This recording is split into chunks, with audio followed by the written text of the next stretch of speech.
사람은 누구나 자기 인생에 결정적인 순간들이 있었을 것입니다. 어떤 사람은 그 결정적인 사건 때문에 자기의 삶이 전혀 다른 길로 열렸던 것을 경험하기도 하고요. 또 어떤 사람은 자기 인생의 그 결정적인 사건 때문에 몇 단계 성장하는 계기가 됐을 수도 있습니다. 또 어떤 사람은 내 인생의 결정적인 누군가를 만나기도 하죠. 그 사람 때문에 내 삶이 변했고 그 사람 때문에 내 삶이 전혀 다른 방향으로 이렇게 열리게도 됐다. 왜 누구나 우리 인생엔 그런 경험들이 한두 번 있는 겁니다. 내 삶의 결정적인 순간들, 내 삶의 결정적인 만남들. 우리는 그것을 가리켜서 내 인생의 터닝 포인트가 되었다. 내 인생의 전환점이 되었다. 혹은 내 삶에 정말 중요한 누군가를 만났다. 그렇게 이야기하고 있는 것 아닙니까? 오늘 우리가 읽게 되는 사무엘상 11장의 말씀은 암몬과의 전쟁을 이야기하고 있는데 이 사건이 사울의 인생에 있어서는 사울의 삶을 전혀 다른 삶으로 이끌어가는 결정적인 계기가 된 사건이라고 하는 거예요. 우리가 지난주에 묵상한 것 같이 사울은 이미 사무엘에게 왕으로서의 기름 부음을 받았습니다. 하나님이 그를 왕으로 세웠다 말씀하셨고 그를 왕으로 추대했다는 거예요. 그런데 그럼에도 불구하고 사울은 왕이 되지 않았고 오히려 자기 고향으로 되돌아가서 거기서 농사를 짓고 있었던 것입니다. 왜 그랬을까? 이유는 한 가지입니다. 그가 기름 부음을 받았을지 모르지만 사람들이 그를 왕으로 인정해 주지 않은 것입니다. 또 한편에 그가 기름 부음을 받았지만 사울은 자기 자신을 왕이 될 만한 사람으로 생각하지 못한 거죠. 내가 무슨 왕이 될 수 있을까? 그래서 그는 자기 고향으로 돌아가서 이전과 동일하게 농사를 지며 살고 있었다라고 하는 것입니다. 그런 그의 삶을 하나님이 다시 하늘 높이 들어 올린 사건이 오늘 우리가 읽고 있는 암몬과의 전쟁이라고 하는 것이에요. 이스라엘이 겪었던 첫 번째 전쟁일 뿐만 아니라 사울이 겪었던 첫 번째 전쟁이었습니다. 이 전쟁을 통해 사울은 이스라엘 백성들 모든 이들 앞에 왕으로 세움을 받게 됩니다. 이스라엘 모든 사람들이 사울을 왕으로 인정하기 시작했다라고 하는 거예요. 우리의 삶에 있어서도 점프하게 되는 순간들은 그리 많지 않습니다. 나는 다 준비되어 있다 하더라도 상황이 열리지 않거나 사람들이 인정하지 않으면 내 마음처럼 길이 열리지 않게 됩니다. 또 그 반대로 사람들이 다 나를 인정하고 모든 상황의 형편이 열렸다 하더라도 스스로 준비가 되지 못했다고 생각하면 오늘 성경에 나타난 사울처럼 그냥 자기 스스로 자기의 삶을 포기하는 경우도 허다하게 볼 수 있는 것 아니겠습니까? 오늘 사울은 두 가지 경우를 다 겪게 됩니다. 선지자 사무엘에게 기름 부음을 받았음에도 불구하고 이스라엘 백성들이 그를 왕으로 인정해 주지 않았습니다. 그렇기 때문에 그는 왕이 될 수 없었던 것 같습니다. 또 한편에 그는 기름 부음을 받았을지 모르지만 스스로 자기 자신을 왕이라고 인정하지 못했습니다. 나에게 그런 가능성이 있을까? 내가 정말 하나님의 왕으로 부름받은 사람일까라고 자기 자신을 스스로 믿지 못하기 때문에 그는 고향에 돌아가 농사 짓고 있는 것 아닙니까? 그런 상황 가운데 암몬과의 전쟁이 터진 거예요. 암몬 족속의 나하스라는 장군이 올라와서 길르한 야베스에 진을 치고 이스라엘에게 내가 너희를 멸하겠다고 선포하고 있습니다. 오늘 1절과 2절의 말씀을 같이 함께 읽어보겠습니다. 1절 2절이에요. 시작. 암몬 사람 나하스가 올라와서 길르한 야베스에 맞서 진침해 야베스 모든 사람들이 나하스에게 이르되 우리와 언약하자. 암몬 사람 나하스가 그들에게 이르되 내가 너희 오른눈을 다 빼야 너희와 언약하리라. 내가 온 이스라엘을 이같이 모욕하리라. 암몬 사람 나하스가 이스라엘을 멸하기 위해서 작정하고 올라온 것만 같습니다. 그의 말은 굉장히 폭력적이고 또 거칠고 난폭합니다. 이스라엘이 항복한다고 했지만 나하스가 받아들이지 않겠다는 거예요. 내가 너희 백성의 오른쪽 눈을 다 빼고 난 뒤에야 너희의 항복을 받아들이겠다라고 하는 것입니다. 이것은 이스라엘을 모욕하는 말이고 더 나아가 하나님을 모욕하는 말이었다는 거죠. 그러나 길르한 야베스 사람 어느 누구도 그 말에 대항할 수가 없었던 것입니다. 힘이 없는 사람이 가지게 되는 슬픔이에요. 준비되지 못했을 때 힘이 없을 때 받게 되는 서름이라고 하는 것입니다. 이에 길르한 야베스 사람들이 베냐민 기브아에 전령을 보내서 우리를 도와줄 사람들을 청하게 됩니다.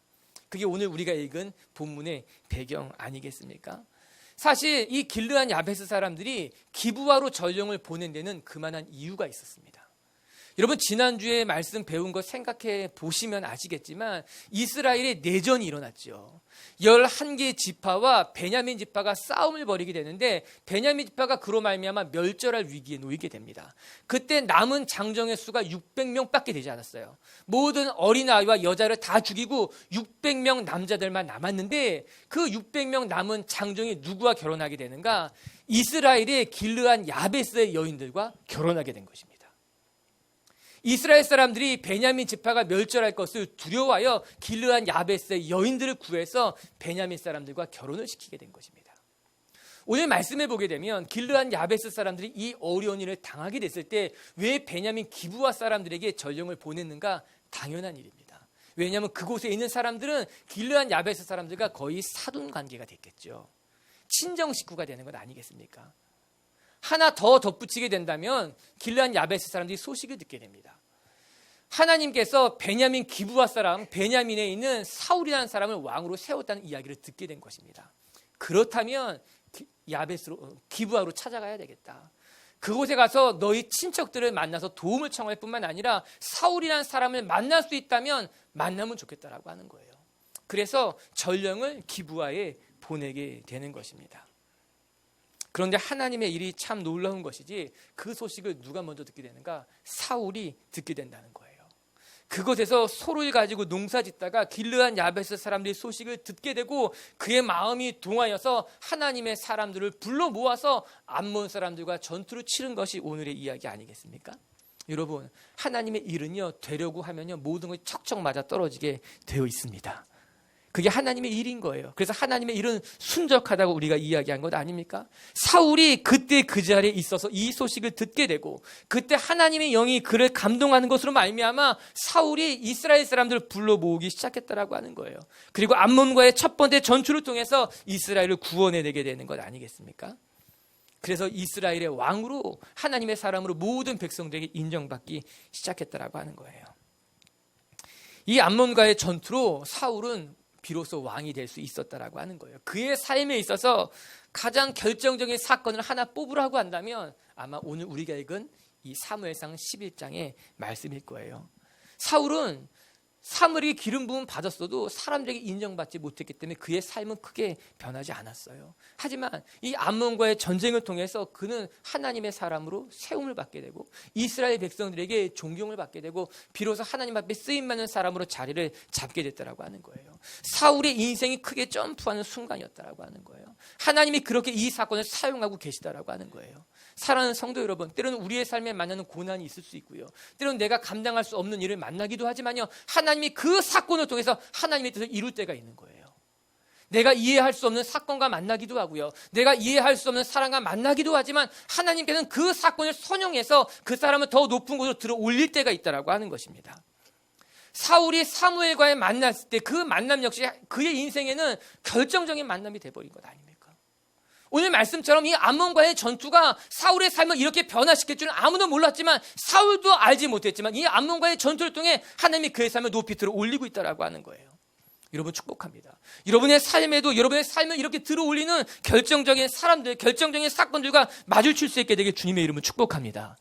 내 힘으로 솟아오르는 것이 아니에요. 내 힘으로 내 삶을 만들어가는 것이 아니라고 하는 거예요. 때가 되면 하나님께서 우리를 이렇게 들어 올릴 때가 있다라고 하는 것이죠. 우리를 전혀 다른 길로 가져다 놓을 때가 있다라고 하는 거예요. 우리의 삶에 새로운 길을 여시는 사건들이 있다라고 하는 거예요. 사람들은요, 인생에 3번의 기회를 만난다고 합니다. 그 3번의 기회 가운데 한 번이라도 붙잡으면 성공할 수 있다고 말하고 그 3번의 기회를 다 놓치면 그 사람은 성공하기 어렵다고 이야기합니다. 하지만 성경은 그 기회를 하나님이 만들어 가신다고 이야기하고 있는 거예요. 사람이 기회를 붙잡는 것이 아니라 사람이 기회를 만들어내는 것이 아니라 하나님이 이 우리에게 허락한 사건들을 통해서 하나님의 일들을 만들어 가신다라고 하는 거예요. 오늘 설교의 제목처럼 하나님이 우리를 높이 들어 올리실 때가 있다라고 하는 거예요. 2015년 올 한 해를 마무리하면서 여러분이 한 해를 돌아볼 수 있게 되길 바랍니다. 하나님이 나를 어떻게 올렸는지, 하나님이 나를 누구를 만나게 하셨는지, 하나님이 나를 어디에다 갖다 놓으셨는지 한번 묵상해 볼 수 있게 되길 바랍니다. 그리고 2016년 한 해 동안 여러분의 삶에 잊지 못할 하나님의 결정적인 순간들과 사건들이 마주치게 되기를 바랍니다. 그럴 때 우리는 하나님의 인도하심을 경험하게 되는 거예요. 할렐루야. 우리의 삶을 선하게 인도하시고 더 높은 곳으로 이끌어 오시는 하나님의 의로운 손을 저와 여러분이 경험할 수 있게 되길 주님의 이름으로 축복합니다. 오늘 말씀을 통해서 그럼 하나님이 사울을 어떻게 높이 드셨는지 묵상하길 원하는 거예요. 하나님이 사울을 높이 드실 때 어떤 방법을 통해서 그를 그렇게 쓰셨는가라고 하는 거예요. 오늘 첫 번째 우리가 묵상할 것은 하나님께서 하나님의 사람을 세우실 때는 가장 먼저 그의 마음에 감동을 주시는 것으로 말미암아 그를 움직이기 시작한다는 거예요. 하나님의 영이 그에게 임하셔서 그의 마음에 감동을 주신다. 오늘 6절의 말씀 한 목소리를 읽어볼게요. 6절입니다. 6절 말씀 시작. 사울이 이 말을 들을 때 하나님의 영이 크게 감동되매 그의 노가 크게 일어나 사울이 암몬이 쳐들어왔다는 말을 듣는 바로 그 순간 하나님의 영이 그에게 임했다라고 하는 거예요. 하나님의 영이 그에게 임해서 그의 마음에 감동이 일어나기 시작했다라고 하는 거예요. 사울이 하나님의 영에 사로잡히는 순간이었다라고 하는 거예요. 하나님께서는요, 하나님의 일을 행하기에 앞서서 먼저 하나님의 사람들의 마음에 감동을 준다라고 하는 거예요. 그 감동으로 말미암아 우리의 마음을 움직이기 시작한다라고 하는 것이에요. 하나님은 때로 우리의 마음을 뜨겁게 하십니다. 우리의 마음을 뜨겁게 하는 것으로 말미암아 하나님의 꿈을 꾸게 하십니다. 새로운 세상을 바라볼 수 있을 만한 용기를 갖게 한다라고 하는 거예요. 성경을 보게 되면요, 모세가 그렇게 하나님의 영이 임하는 것으로 말미암아 꿈을 꾸게 되는 것 아닙니까? 여호수아에게 하나님의 신이 임했다고 성경은 우리에게 기록해주고 있습니다. 후에 다윗에게는 하나님의 지혜의 신이 임하여서 다윗이 하나님 앞에 쓰임받는 사람이 됐다고 말해주고 있는 건 아니에요. 다윗의 마음을 바꿔놓았다라고 하는 거예요. 사랑하는 성도 여러분, 환경이 바뀌어도요, 사람이 안 바뀌면요, 아무것도 되는 일이 없습니다. 내게 아무리 좋은 컨디션이 놓여진다 하더라도, 좋은 조건이 놓여진다 하더라도요, 마음이 동하지 않잖아요. 마음이 변하지 않으면요, 감당할 수 없다는 거예요. 그러나 상황이 바뀌지 않아도요, 어쩌면 상황이 더 어려워도요, 마음이 바뀌잖아요. 내 마음의 관점이 바뀌고 태도가 바뀌면요, 인생이 바뀌어질 수 있다라고 하는 거예요. 그래서 하나님의 영이 임하는 것이 중요하다라고 하는 거예요. 하나님의 영이 우리 가운데 임하면 우리 마음이 뜨거워지는 거예요.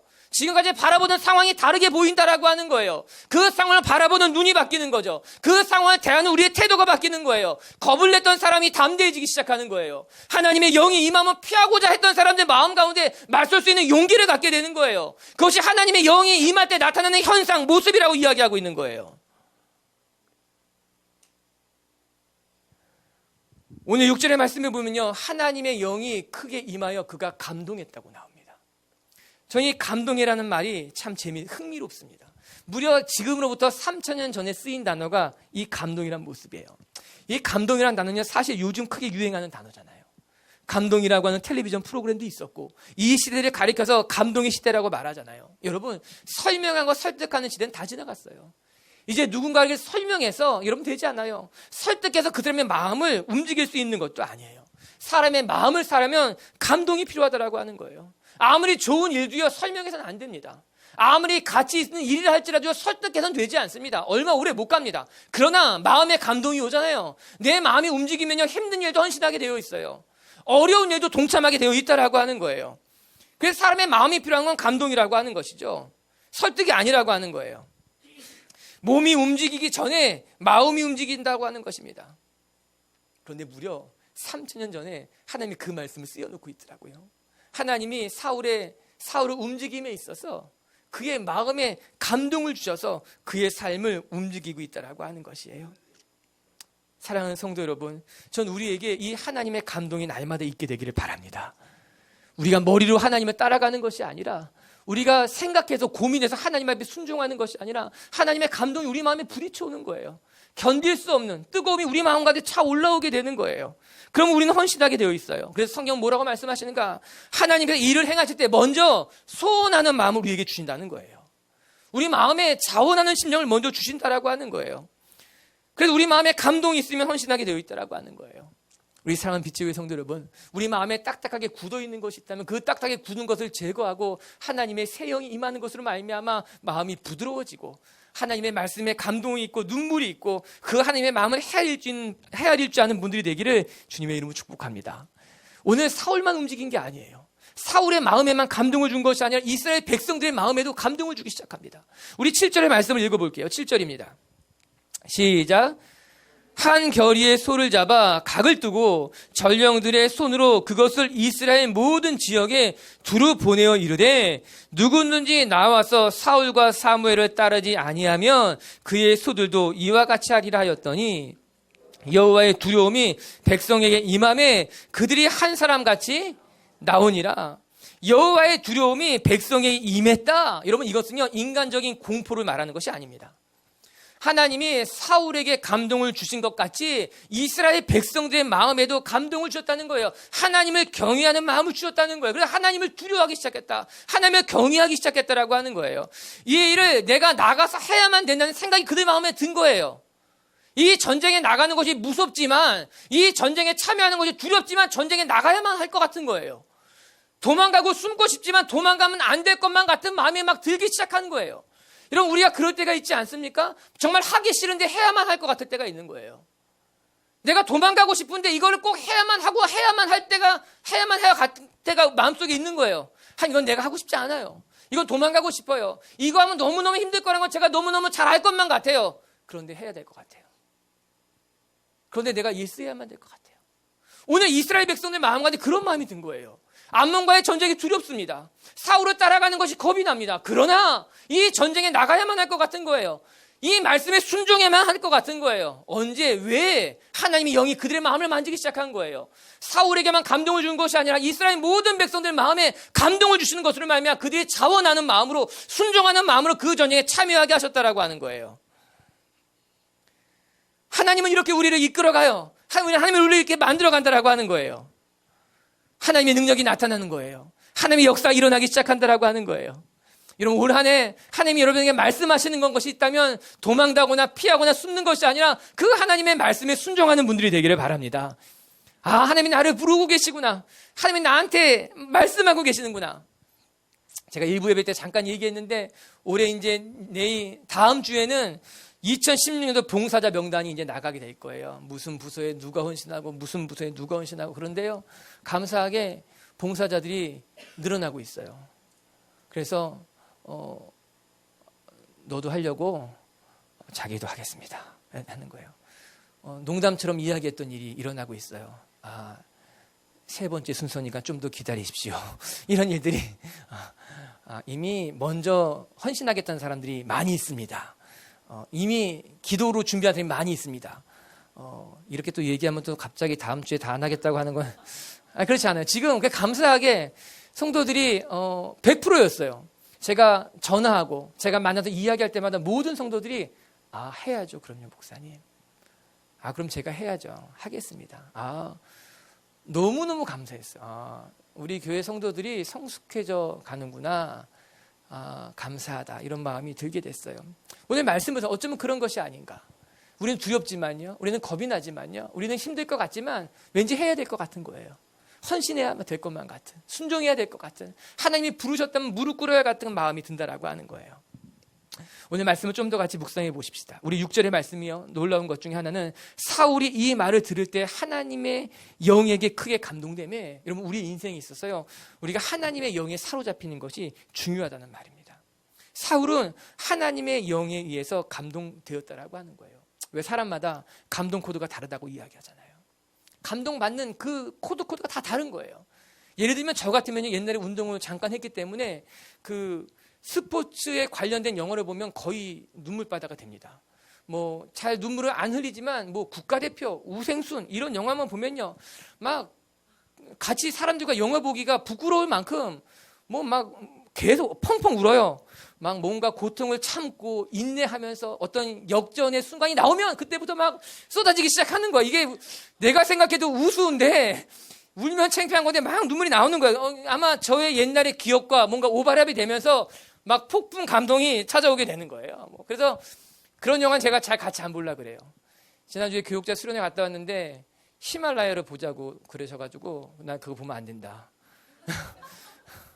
창피해질 수 있다. 아무튼 그랬어요. 사람마다. 여러분은 언제 감동해요? 여러분 무엇 때문에 눈물을 흘리냐라고 하는 거예요. 사람마다 다 달라요. 어떤 사람은요, 선물 때문에 감동하는 사람이 있어요. 선물만 받으면 막 감동하는 사람이 있어요. 어떤 사람은요, 남몰래 도와주는 봉사에 막 감동하는 사람이 있어요. 어떤 사람은요, 남몰래 마음 써주는 것 때문에 그런 것만 보면 너무너무 고마운 사람이 있어요. 어떤 사람은요, 돈 때문에 감동하는 사람이 있어요. 어떤 사람은요, 권력과 지위 때문에 감동하는 사람이 있어요. 그거에 막 감동하는 사람도 있다라고 하는 거예요. 사람이여 무엇에 감동하는가? 사람이 어떤 영에 사로잡히는가가 그래서 중요하다라고 하는 거예요. 오늘 사울은요, 하나님의 영에 사로잡힌 거예요. 하나님이 임할 때 그의 마음이 움직이기 시작했다라고 하는 거예요. 그게 귀한 거예요. 여러분, 우리가 하나님의 영에 사로잡혀야 되는 거예요. 우리가 선물이나 또는 재력이나 권력이나 어떤 지위에 사로잡히는 것이 아니라, 그것에 우리의 마음을 뺏기는 것이 아니라 하나님의 영에 사로잡히는 순간 우리의 마음에 참된 거룩한 감동이 일어나기 시작한다라고 하는 거예요. 하나님의 영에게 사로잡힌 사람만이 하나님의 뜻을 이룰 수 있는 사람이 된다라고 하는 거예요. 여러분, 축복합니다. 여러분이 세상의 것에 마음을 빼앗기는 것이 아니라, 세상의 여러 가지 것들에 여러분이 사로잡히는 인생이 아니라 하나님의 말씀에 사로잡히시길 바랍니다. 하나님의 영에 사로잡히길 바랍니다. 하나님의 것으로 말미암아 감동하는 사람들이 될 수 있게 되기를 바랍니다. 그럴 때 하나님이 우리를 높이 드신다는 거예요. 하나님이 우리를 쓰신다라고 하는 겁니다. 두 번째, 오늘 우리가 묵상하게 될 것은 하나님의 영이 임하면 어떻게 되는가? 담대해진다는 겁니다. 하나님의 영이 임하는 순간 우리가 두려움이 사라지게 된다라고 하는 거예요. 이게 하나님의 영에 사로잡힌 사람들의 특징입니다. 9절의 말씀을 같이 한번 읽어볼게요. 9절입니다. 시작. 무리가 와 있는 전령들에게 이르되 너희는 길르한 야베스 사람에게 이같이 이르기를 내일 해가 더울 때에 너희가 구원을 받으리라 하라. 전령들이 돌아가서 야베스 사람들에게 전하매 그들이 기뻐하니라. 길르한 야베스의 도움을 청하러 온 전령들에게 사울이 이야기합니다. 백성들이 이야기합니다. 걱정하지 말고 돌아가라는 것이에요. 더 나아가서 내일 오후가 되면 너희가 구원을 받게 될 것이라고 선포하고 돌려보냈다라고 하는 겁니다. 여러분, 이런 배심이 어디에서 나온 걸까요? 이런 배짱이 어디로부터 말미암은 것일까요?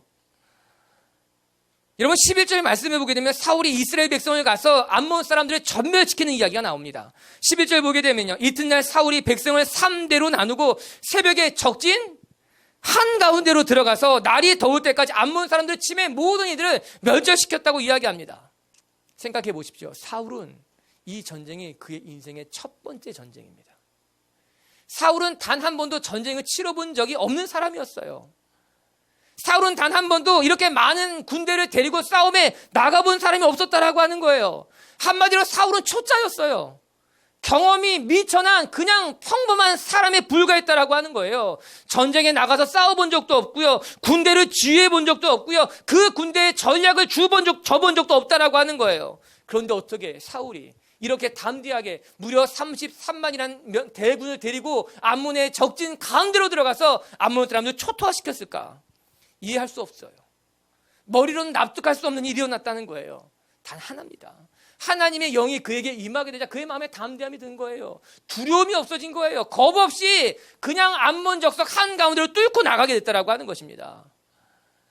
사랑하는 성도 여러분, 하나님의 영이 임하면요, 재지 않습니다. 따지지 않습니다. 머리로 계산하지 않는다는 거예요. 하나님의 영이 임하면요, 두려움이 사라집니다. 담대해집니다. 다윗을 한번 생각해 보시기 바랍니다. 다윗은 목동에 불과했잖아요. 그러나 다윗이 블레셋 장수 골리앗 앞에서 그는 목동의 모습이 아니었어요. 그는 누구보다도 담대하지 않았습니까? 다윗도 전쟁을 경험한 사람이 아니에요. 그는 평범한 목동이었어요. 양을 치는 사람. 염소를 돌보는 그냥 어린 목동에 불과했던 그가 하나님의 영에게 사로잡히게 되자 이스라엘 모든 군대가 두려워했던 블레셋 장군 앞에서 그는 담대하게 선포합니다. 사무엘상 17장 45절의 말씀 한번 볼까요? 시작. 다윗이 블레셋 사람에게 이르되 너는 칼과 창과 단창으로 내게 오거니와 나는 만군의 여호와의 이름 곧 내가 모욕하는 이스라엘 군대의 하나님의 이름으로 내게 가노라. 할렐루야. 다윗은 거침이 없었어요. 블레셋 앞에서도 골리앗 앞에서도 거침없이 선포하며 달려갔던 소년이 다윗입니다. 어떻게, 무엇 때문에? 하나님의 영이 임하니까, 사로잡히니까 두려움이 없는 거예요. 할 수 있다는 거예요. 감당할 수 있다는 거예요. 신약에 베드로를 볼 때 전 또 한번 놀라게 됩니다. 베드로가 성전에 기도하러 올라가고 있었는데 나면서부터 걷지 못했던 이가 구걸하고 있었던 것을 보게 됩니다. 여러분, 나면서부터 걷지 못했다라고 하는 것은요, 그 겉모습만 봐도 이 사람은 걸을 수 없던 사람이라는 거예요. 태어나면서부터 걷지 못했기 때문에 그 두 다리는 발달하지 못했을 겁니다. 아주 작게 오그라들었을 거죠. 근육이란 찾아볼 수 없는 것 아닙니까? 누가 보아도 이 사람은 걸을 수 없는 사람이었던 거예요. 그런 그에게 베드로는 뭐라고 말합니까? 은과 금은 내게 없거니와. 우리 한번 읽어볼까요? 그러면 사도행전 3장 6절 봅니다. 시작. 베드로가 가로되 은과 금은 내게 없거니와 내게 있는 것으로 내게 주노니 곧 나사렛 예수 그리스도의 이름으로 걸으라 하고 여러분, 가망 없었어요. 여러분, 우리는 기도할 때요, 조심스럽게 기도합니다. 내가 기도해서 날 만한 건지, 내가 기도해서 고침 받을 만한 건지 우리는 걱정합니다. 내가 기도해서 안 날 것만 같으면요, 기도의 방향을 바꿉니다. 내가 기도해서 기적이 일어날 것 같지 않으면요, 우리의 기도는 소극적이 됩니다. 왜요? 우리는 기도할 때 하나님을 보지 않고 환자를 봅니다. 연약한 사람을 봅니다. 그렇기 때문에 우리는 항상 기도할 때 조심스러운 거예요. 소극적이 되는 거예요. 베드로를 보시기 바랍니다. 그는 나면서부터 걷지 못했던 사람이에요. 가능성은 전혀 없어 보였는데 베드로가 뭐라고 말합니까? 은과 그는 저에게 없습니다. 그러나 내 안에 예수 그리스도의 이름이 있습니다. 일어나 걸으십시오. 하나님이 당신을 걷게 하실 것입니다. 그의 손을 일으켜 세웠다라고 하는 것 아닙니까? 베드로에게 그런 담대함이 어디서 말미암았을까요?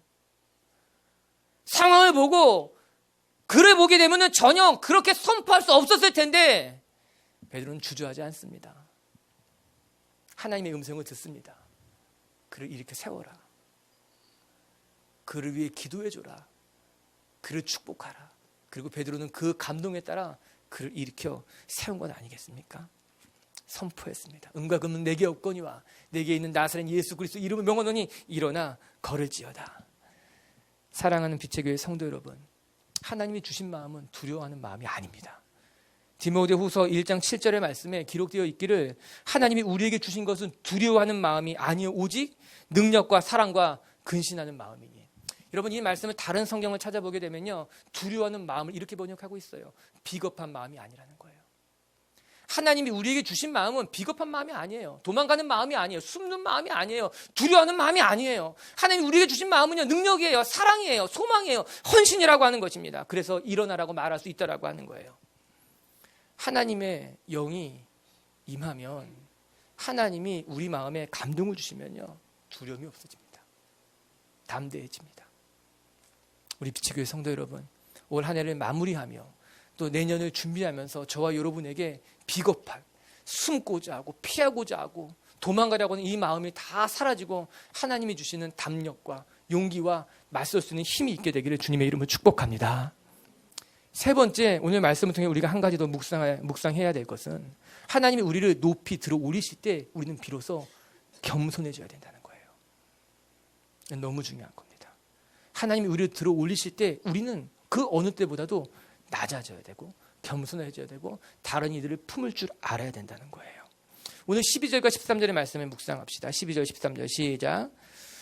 백성이 사무엘에게 이르되 어찌 우리를 다스리겠느냐 한 자가 누구니까 그들을 끌어내서서 우리가 죽이겠나이다. 사울이 이르되 이날에는 사람을 죽이지 못하리니 여호와께서 오늘 이스라엘 중에 구원을 베푸셨음이니라.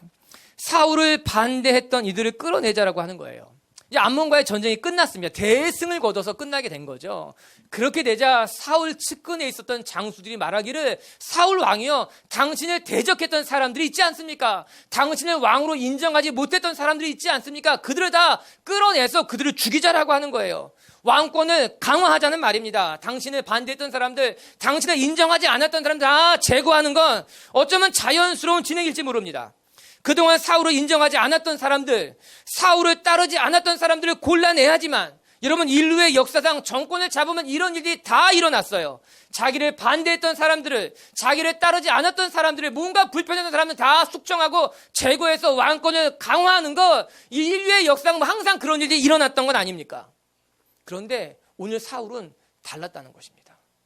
사울은요, 자기를 반대하는 사람들까지도 품어야 된다고 이야기합니다. 나를 멸시하고 조롱한 사람이라 할지라도 그들을 죽이지 말고 그들을 품는 것이 하나님의 뜻, 하나님이 원하는 리더의 모습이라고 하는 거예요. 심지어는 나를 싫어했다 하더라도, 심지어는 나에게 어려움을 준 사람이라 할지라도 그를 품지 못한다면 하나님의 사람일 수 없어요. 세상의 리더와 무엇이 다르겠습니까? 이에는 이, 눈에는 눈. 나를 힘들게 했다면 나도 너를 힘들게 하는 거, 나를 괴롭혔다면 너도 그만큼 당해야 된다고 생각한다면 이 세상의 리더와 이 세상의 사람들과 무엇이 다르겠다는 거예요. 사울은 반대했던 사람들을 품습니다. 오늘 우리가 11장 말씀을 묵상하는데 이 10장의 맨 마지막 절이 어쩌면 11장의 배경처럼 나타나는 한 절이 제 마음에 크게 남았어요. 우리 10장 27절의 말씀을 같이 한번 읽어보십시다. 사무엘상 10장 27절인데 우리 한번 한 목소리 읽습니다. 시작. 멸시하여 예물을 바치지 아니하였으나 그는 잠잠하였더라. 사울이 사무엘에게 기름 부음을 받고 난 이후에 어떤 불량배들이 못된 사람들이죠. 나쁜 사람들이죠. 성경에는 하나님을 거역하는 사람들을 때로는 불량배로 때로는 비류로 이렇게 표현하고 있어요. 어떤 불량배들이 사울을 대적하기 시작했다라고 하는 거예요. 어떤 불량배는 이르되 이 사람이 사울을 가리키죠. 어떻게 우리를 구원하겠느냐 하고 멸시했다는 겁니다. 조롱했다는 거예요. 당신은 우리의 왕 될 자격이 없소이다. 또한 예물을 바치지 않았다는 거예요. 예를 갖추지 않은 거죠. 얼마나 못된 사람입니까? 하나님이 세웠는데 하나님께서 말씀하시고 기름 부었는데 당신은 그럴 만한 자격이 없으니 저리 가십시오. 멸시하고 예의를 갖추지 않은 거예요. 거드름을 피우고 무시하고 조롱했다라고 이야기한 건 아닙니까? 그런데 맨 마지막에 뭐라고 나옵니까? 사울이 잠잠했더라. 사울이 잠잠했다는 거예요. 이 한 단어가 너무나 큰 울림을 주는 거예요. 사울은요, 자기를 멸시하고 조롱하고 자기에게 예의를 갖추지 않은 사람들을 분으로 화로 대하는 것이 아니라 잠잠했다는 거예요.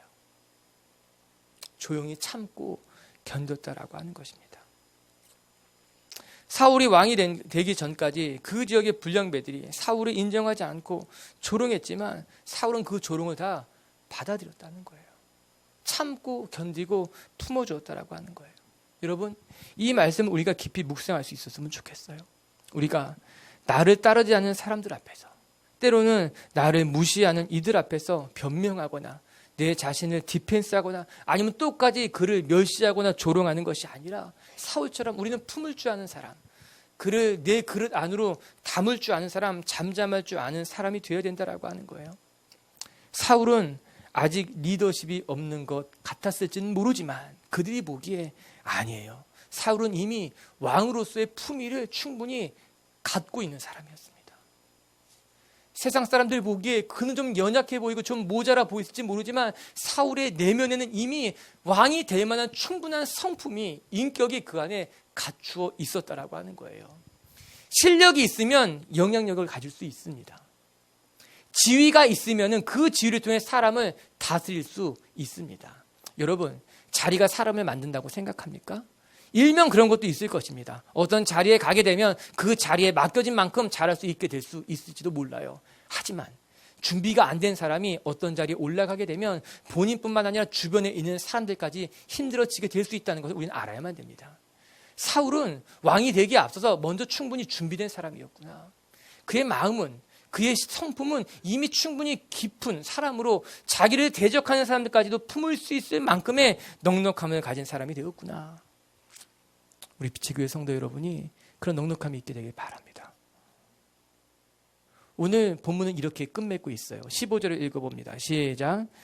모든 백성이 길갈로 가서 거기서 여호와 앞에서 사울을 왕으로 삼고 길갈에서 여호와 앞에 화목제를 드리고 사울과 이스라엘 모든 사람이 거기서 크게 기뻐하니라. 오늘 15절은 모든 백성이 이렇게 나옵니다. 그 전에는 어떤 이는 사울을 따랐지만 어떤 이는 사울을 따르지 않았다는 거예요. 사울은 어떤 사람들에게는 왕으로 대우를 받았지만 어떤 사람들에게는 존경을 받지 못했다라고 하는 거예요. 그러나 이 사건을 계기로 해서 모든 이스라엘 백성이 사울을 하나님이 세운 왕으로 존경하기, 인정하기 시작했다라고 하는 거예요. 존경은 내가 이끌어내는 것이 아니라 상대방이 해주는 게 존경입니다. 인정을 받으려고 몸부림칠 때 인정받게 되는 것이 아니라 인정받을 만한 그릇이 되면 인정받게 되어 있는 거예요. 실력으로 사람을 다스리려고 합니까? 어느 정도 될 거예요. 여러분의 지위로 사람을 다스리려고 합니까? 그만큼은 될 거예요. 그러나 우리가 누군가에게 존경을 받게 된다면, 우리가 누군가를 품을 만한 넉넉한 그릇이 된다면 실력 이상으로, 지위 이상으로 우리에겐 거룩한 영향력이 흘러가게 될 것입니다. 그것이 바로 하나님이 우리를 높이 드셨을 때 우리에게 필요한 하나님이 말씀하시는 겸손의 덕목, 더 큰 그릇을 가져야 될 이유 중에 하나라고 하는 것입니다. 우리 비치교회 성도 여러분들에게 이런 넉넉한, 또 하나님 보시기에 더 겸손한 아름다운 인격과 성품이 있게 되기를 주님의 이름으로 축복합니다. 말씀을 마치십시다. 우리 사울은 길르앗 야베스 사람들의 어려움을 지나칠 수 없었습니다. 그들이 와서 우리를 도와주십시오라는 그 말에 사울은 못 본 척 할 수 없었다라고 하는 거예요. 오늘날 우리가 그런 사람들이 되었으면 좋겠습니다. 우리에게 도움을 청하는 사람이 있다면 그 도움을 우리가 무시하거나 그냥 못 본 척 하는 것이 아니라 사울처럼 손을 내밀어 줄 줄 아는 사람이 된다면 하나님은 여러분을 통해서 더 크고 아름답고 멋진 일을 행하실 줄로 믿습니다. 하나님은 때가 되면 우리를 높이 드실 때가 있을 거예요. 어렵고 힘들고 늘 변하지 않는 것만 같은 내 인생이지만 때가 되면 하나님은 우리를 높이 드실 때가 있는 거예요. 우리에게 전혀 다른 길을 여실 때가 있다라고 하는 것이에요. 우리 비치교회 성도 여러분, 우리가 그때를 준비하며 기다릴 수 있는 사람들이 되기를 바랍니다. 오늘처럼 첫 번째, 하나님이 우리를 높이 드실 때 하나님은 우리에게 감동을 주실 거예요. 우리의 마음을 뜨겁게 하실 겁니다. 우리 비추교회 성도 여러분들이 세상의 것들에 사로잡힌 것이 아니라 하나님의 영에 사로잡힌 사람들, 하나님이 주시는 감동으로 살아가는 사람들이 될 수 있게 되기를 바랍니다. 두 번째, 하나님의 영이 임하면 두려움이 사라집니다. 사람을 피하지 않게 되고 겁내지 않게 되고 담대함을 갖게 된다라고 하는 거예요. 두려운 마음은 하나님이 주시는 마음이 아닙니다. 담대하십시오. 세 번째, 하나님이 우리를 높이 드실 때 우리 마음마저 높아지는 것이 아니라 더 겸손해져서 때로는 나를 멸시하거나 조롱하는 사람들까지 품을 수 있는 그런 하나님의 사람들이 되었으면 좋겠습니다.